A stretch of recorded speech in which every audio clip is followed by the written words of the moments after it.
Salam saudara terkasih. Pada hari ini kita akan merenungkan firman Tuhan yang terdapat dalam Lukas 5 ayat 1 sampai 11. Sebelum itu, saya akan membacakan firman Tuhan tersebut terlebih dahulu. Judul berikut, penjala ikan menjadi penjala manusia. Pada suatu kali, Yesus berdiri di pantai danau Genesaret. Sedang orang banyak mengerumuni dia hendak mendengarkan firman Allah. Ia melihat dua perahu di tepi pantai. Nelayan-nelayan telah turun dan sedang membasuh jalannya. Ia naik ke dalam salah satu perahu itu, yaitu perahu Simon, dan menyuruh dia supaya menolongkan perahu sedikit jauh dari pantai.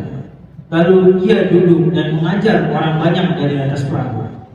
Setelah selesai berbicara, ia berkata kepada Simon, "Bertolaklah ke dalam tempat yang lebih dalam dan tebarkanlah jalamu untuk menangkap ikan."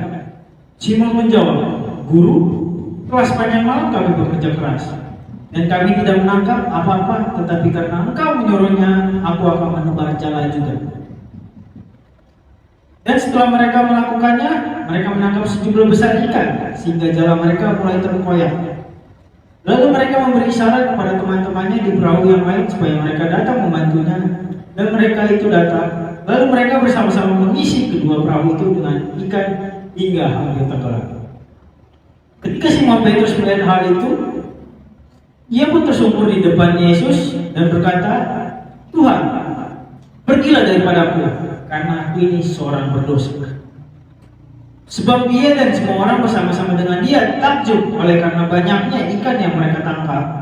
Demikian juga Yakobus dan Yohanes, anak-anak Zebedeus, yang menjadi teman Simon. Kata Yesus kepada Simon, "Jangan takut, mulai dari sekarang engkau akan menjala manusia." Dan sesudah mereka menghela perahu-perahunya ke darat, mereka pun meninggalkan segala sesuatu lalu mengikut Yesus. Saudara-saudara terkasih, pada renungan hari ini saya memberi judul, "Semua orang berhak menjadi penjala manusia." Di dalam Lukas 5 ayat 1 ada kontraks atau ada kontradiksi dengan Lukas 4. Pada pasal 5 ayat 1, di situ Yesus mengajar di dalam danau atau di sebuah danau. Padahal di Lukas 4, Yesus mengajar di rumah-rumah ibadah. Apa hal yang bisa kita pelajari? Di situ Yesus mengajarkan bahwa apapun tempatnya untuk kita mengajar atau memberitakan firman, itu tidak salah. Tidak serta-merta harus di gereja saja untuk memberitakan firman. Bisa di rumah, bisa di danau, di taman, baik pun dimanapun itu tidak salah. Karena semakin luas ladang yang kita beritakan, semakin banyak orang akan percaya kepada Tuhan.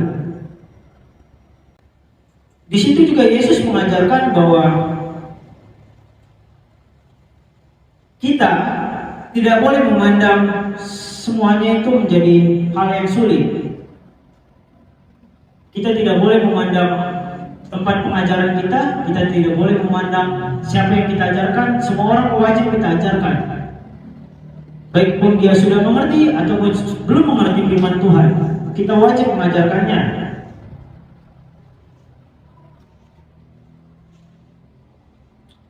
Pada ayat keempat, di situ Yesus berbicara kepada Simon, "Bertolaklah ke tempat yang lebih dalam dan taburkanlah jalanmu di situ." Nah, di situ Simon merasa ragu atau tidak percaya apa yang dikatakan oleh Tuhan kepadanya. Karena Simon menyadari bahwa di situ Tuhan itu adalah seorang guru, dia anak tukang kayu. Mana mungkin seorang anak tukang kayu bisa lebih mengerti tentang cara menangkap ikan, sedangkan Simon adalah seorang nelayan yang sudah bertahun-tahun. Nah, Di situ juga pada saat itu kan pada siang hari. Kita tahu bahwa menangkap ikan lebih baik pada malam hari, karena itu adalah waktu yang tepat. Sedangkan Tuhan memerintahkannya pada siang hari. Jelaslah Simon menolaknya. Alasan lainnya karena di situ Tuhan menyuruhnya, jalalah, tebarkanlah jalamu lebih dalam. Sedangkan kita tahu semakin dalamnya apa yang kita jala, semakin sedikit ikan yang ada.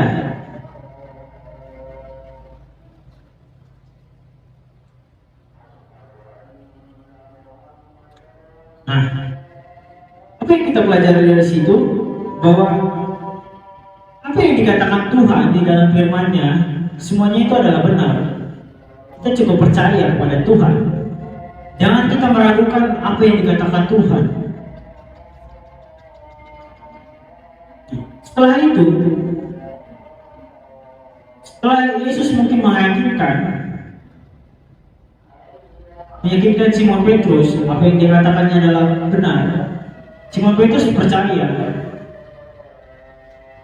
Di situ dikatakan bahwa, namun jika engkau yang menyuruh aku akan menebarkan jalaku. Nah, di situ Simon percaya, taat kepada Tuhan.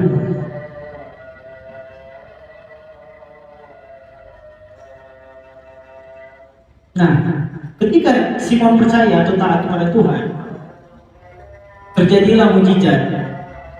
Banyak ikan yang didapat oleh Simon, bahkan jalannya hampir koyak.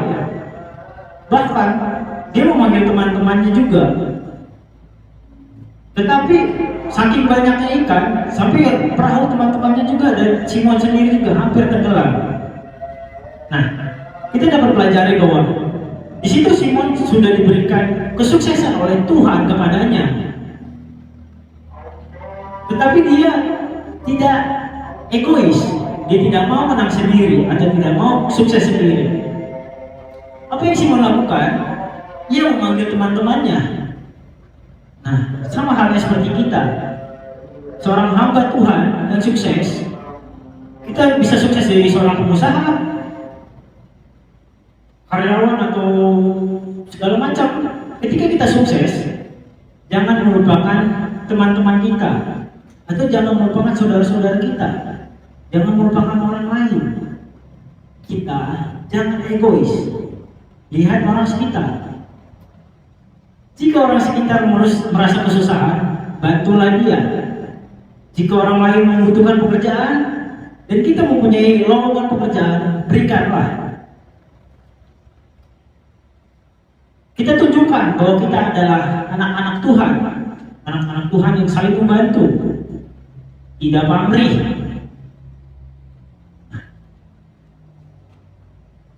Yang ke-8, ketika Simon Petrus melihat mujizat itu, ia pun tersyukur. Ia berkata, Tuhan, pergilah dari hadapanku, aku ini orang berdosa. Ada kontradiksi atau kesadaran mungkin dari Simon sendiri. Mengapa saya mengatakan ada kontradiksi? Dia kelima, dia memanggil Yesus sebagai guru. Karena pada saat itu Yesus adalah seorang guru yang mengajarkan firman Tuhan. Tetapi di ayat 8, dia menyadari bahwa di depan itu bukan hanya sekedar guru. Dia menyadari bahwa itu adalah Tuhan Yesus. Kita juga mungkin ketika kita ada di posisi Simon, kita juga tidak akan menyadari bahwa di depan kita itu adalah Yesus. Sebelum kita melihat buktinya, itu adalah nature seorang manusia, bahwa itu adalah sifat alami manusia. Dia harus dibuktikan terlebih dahulu sebelum percaya. Padahal di Alkitab bahwa dikatakan bahwa iman adalah perbuatan atau perkataan yang tidak terlihat. Tetapi kita sebagai manusia mempunyai sifat alami, Apapun yang dikatakan orang, kalau tidak ada buktinya, itu tidak benar. Sama seperti halnya Simon pada saat itu. Ketika dia sudah melihat mujizat, maka dia mulai percaya. Dia mengatakan Tuhan. Sebelumnya dia mengatakan guru.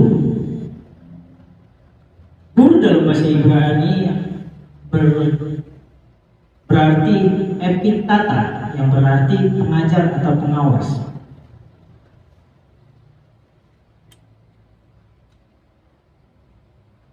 Di situ setelah kejadian atau mujizat itu, semua orang takjub. Semua orang sudah mulai percaya bahwa di hadapan itu atau yang ada di situ ada Tuhan Yesus. Di situ Tuhan berkata,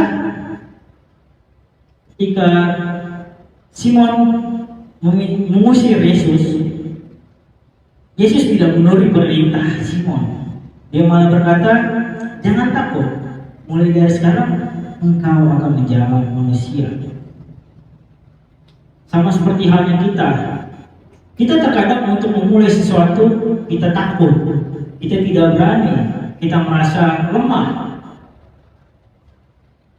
Padahal di dalam hidup ini Tuhan selalu menyertai kita.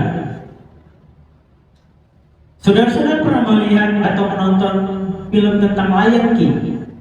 Di situ anaknya dari Mustafa atau seorang raja rimba, situ dia terpencar atau tersesat dan dia bertemu para hyena. Padahal di saat itu dia masih anak-anak, lebih kecil, anaknya singa. Nah, dia menyadari walaupun dia kecil, dia tidak takut melawan hyena. Dia mengaum-ngaum walaupun hyena sering atau bahkan mencela dia atau menghina dia, dia tidak takut. Ketika dia berusaha atau semakin percaya diri, memiliki keberanian, datanglah ayahnya yang akan melindungi dia. Sama seperti halnya Bapa di surga.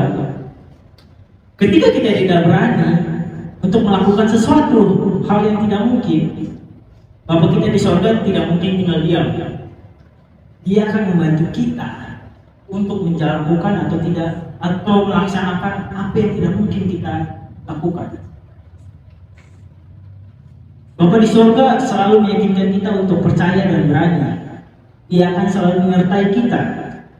Sama seperti halnya Simon tadi. Dia mengusir Yesus karena dia tidak percaya atau tidak yakin kepada dirinya sendiri karena dia merasa berdosa. Tetapi Yesus menjawab, jangan takut.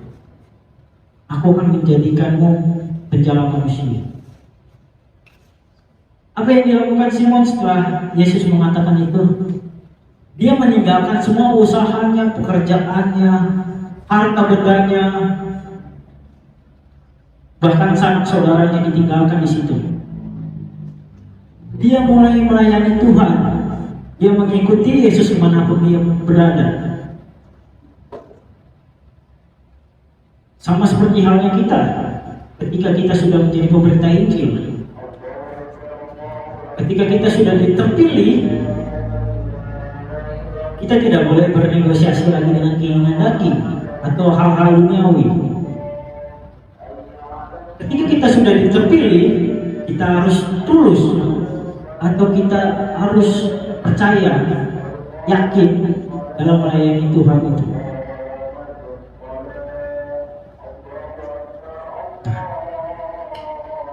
Apa yang pesan yang kita dapat dalam renungan hari ini adalah, di dalam hidup kita, ketika Tuhan memilih kita menjadi pemberita Injil, hal yang pertama kita lakukan adalah keberanian.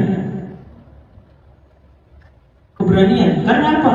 Ketika kita berani, Tuhan selalu menyertai kita. Jangan takut, kata Tuhan. Yang kedua, ketika kita jadi pemberita Injil, kita harus taat, rajin. apa yang dikatakan Tuhan dalam Alkitabnya, apa yang dikatakan Tuhan dalam firman-Nya, kita harus taat atau kita harus lakukan hal-hal itu. Jangan kita berkompromi lagi dengan hal duniawi. Yang ketiga, ketika kita sukses, jangan sukses untuk diri sendiri. Kita harus membagikannya. Ketika kita menjadi berkat,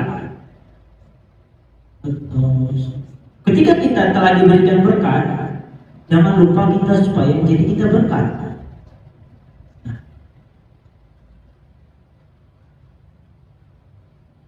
Nah, selanjutnya ayat keempat,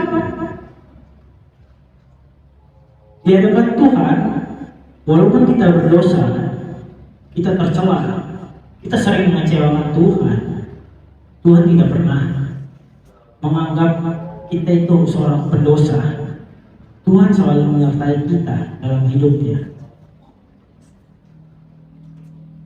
Walaupun kita sering melakukan kejahatan di dalam hidup kita, contohnya kita merokok, merusak tubuh kita, melakukan zina sekalipun,